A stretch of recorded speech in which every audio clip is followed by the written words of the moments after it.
Hello everyone, welcome back to our channel. So in this video, I'm going to show you how to enable dark mode in your Roblox application on your PC or laptop.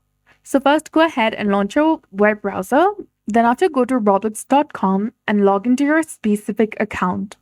As you can see, my Roblox is currently in light mode, which isn't as easy on the eyes as dark mode, especially at night. So dark mode is less bright, allowing you to comfortably use Roblox without adjusting your screen brightness. So go ahead and tap on this gear icon in the top right corner of your screen. Go to settings. And from the settings page, you'll get the option of browser preference that is below the app permissions option. Go ahead and select it. And there you'll get the option of theme. Click on this drop-down menu over here and you'll get three different options of system, light, and dark. Go ahead and select dark.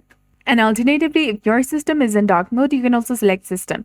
So that's it. Now click on home on the left and you'll see that Roblox is in dark mode. It's that simple. I hope you found this video helpful. If you did, please like, share, and subscribe. Thanks for watching. We'll see you again in the next one.